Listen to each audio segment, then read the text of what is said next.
Thank you for being here, loyal blog readers, and our next installment of the Class Action Weekly Wire. I'm very excited to join my colleague, Eden Anderson, who is on the show today to talk about new California developments. Thanks, Jerry. I'm very happy to be here.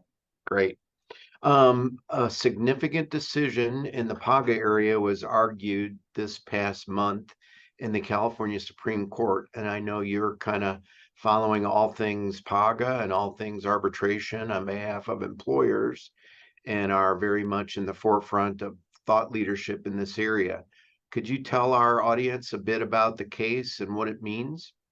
Yeah, the Estrada case, Estrada versus Royal Carpet Mills, the plaintiff Jorge Estrada filed a putative class and PAGA action against his former employer, asserting meal period violations under California law. And the employer manufactured carpets and had employees working at a number of different locations in a number of different positions.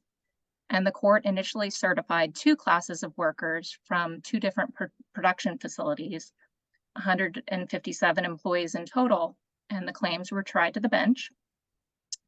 And the judge ultimately decertified one of the two classes. The judge found there were too many individualized issues to support class treatment for that group. And as to the PAGA claim for that group, the judge deemed it not manageable and dismissed it.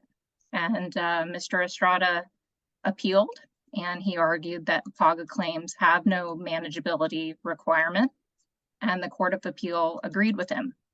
It reasoned that class action requirements don't apply to PAGA actions, and therefore the manageability requirement that's rooted in class action procedure does not apply. And, at the same time, the Court of Appeal acknowledged that the difficulty that employers face and trial courts as well with PAGA claims involving hundreds or thousands of employees.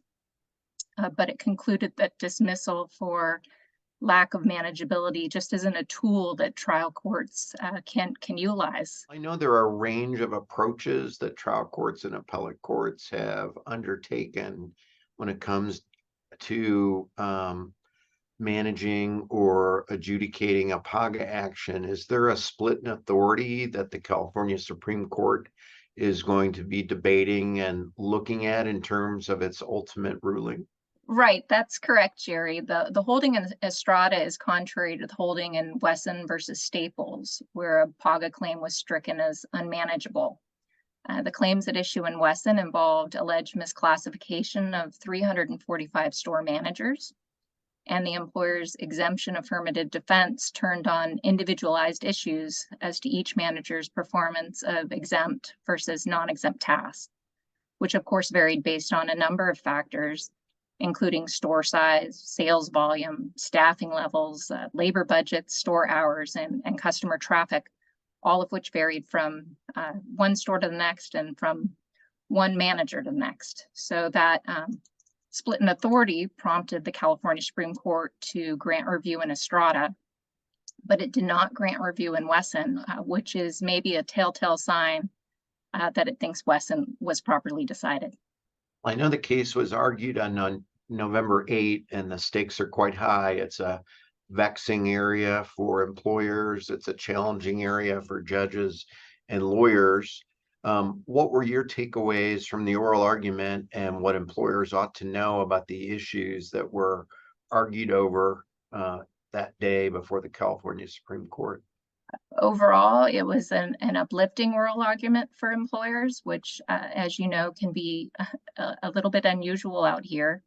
On the downside, several justices, including Justices Liu and Jenkins, expressed some skepticism about whether a trial court's inherent powers allow it to outright strike or dismiss an entire PAGA action for lack of manageability.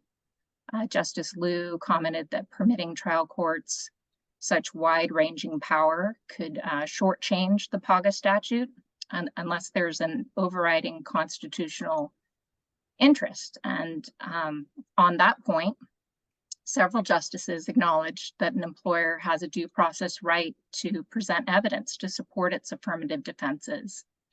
and that in certain cases, that evidence might require a series of mini trials over a period of years and wholly consume trial court's resources. Justice Kruger asked questions of Estrada's counsel about the impracticability of requiring trial courts to consume years of time and resources in that manner. And Justice Groban also expressed concern about a PAGA case in his example where you have multiple labor code violations alleged, hundreds or even thousands of employees at issue, different work sites, different types of employees ranging from janitors to accountants.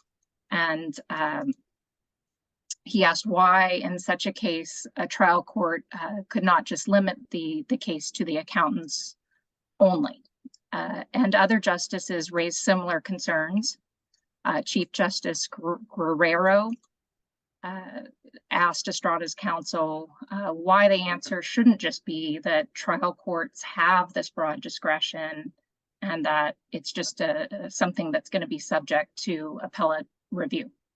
It's often said that California is the toughest venue in the United States to be an employer and litigate cases in courtrooms there. I suspect the answer is a little more nuanced since every case is different. But given your expertise in this area and your thought leadership, do you have any prognostications for employers as to the outcome of the Estrada case in the California Supreme Court?